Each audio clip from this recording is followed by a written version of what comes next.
Дарынды өнерпаз Сырым Мүсірептің Елорда төрінде жеке екінші көрмесі қалың жұртшылыққа есігін айқара ашты. Аталмыш шара жастар жылына орайластырылып отыр. Өнер иесі өскелең ұрпаққа айтарын өз туындылары арқылы жеткізген. Жаңа көзқарас деп аталатын көрме бір айға жуық жалғасады. 30-дан астам туындының ішінде тек картиналар ғана емес, табандылық, сенім деп аталатын мүсіндер де бар. Мұның барлығын суретші жастарға бүгінде керек қасиет деп санайды.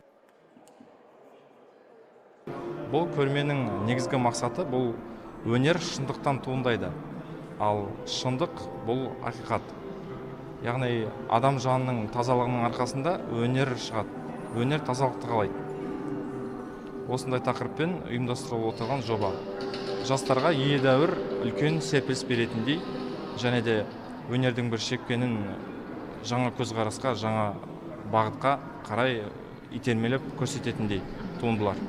Жас мүсіншінің айтуынша, сапалы туындылар адам баласы рухани бай болған сәтте ғана пайда болады. Сондықтан ол өз туындыларын әрдайым ыждағаттылықпен қарайды. Сонымен қатар суретші өз өнерін бағалаушылар әрбір жұмысынан автордың ойын ұғынса екен дейді.